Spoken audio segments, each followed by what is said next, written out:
Hello, छोटूशा गप्पांमध्ये तुमचं स्वागत आहे पुन्हा.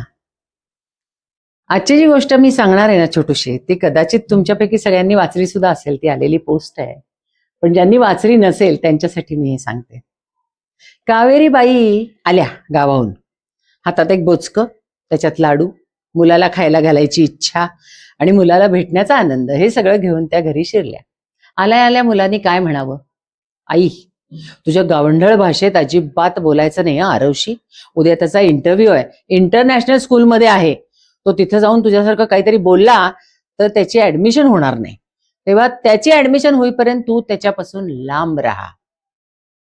लाडू काढायसाठी पिशवीत गेलेला हात तसाच वरती आला आणि कावेरीबाई जाऊन एका बाजूला बसून गेल्या. दुसऱ्या दिवशी रिया आणि अर्णव आरवची तयारी करून घेत होते. जाईपर्यंत hi, hello, my name is Arnav, how are you, नुसते त्याच्याकडून पाठ करून घेत होते. शाळेत गेले, इंटरव्ह्यूला बोलवलं, सगळे बोलले मुलं. तसा हाय गेला, बोलला, सगळ्या प्रश्नांना उत्तर वगैरे दिली. अचानक त्या सरांनी विचारलं, बाळ आरव, तुझ्या घरी जर मोठी माणसं आली, आजी आजोबा वगैरे, तर तू काय करतोस, कसा बोलतोस रे त्यांच्याशी?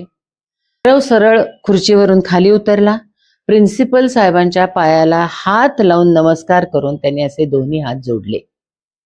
प्रिन्सिपल साहेब जबरदस्त खुश होऊन हसले.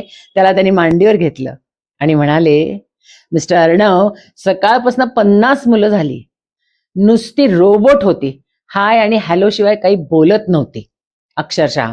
पण आज तुमच्या मुलांनी जे केले ना, ही संस्कृती आहे. अहो, इंग्रजी तर तो शिकणारच आहे शाळेत, पण हे संस्कार आणि ही संस्कृती म्हणजे आपला देश.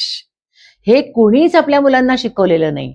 आरव पटकन म्हणला, मला माझी आजी शिकवते.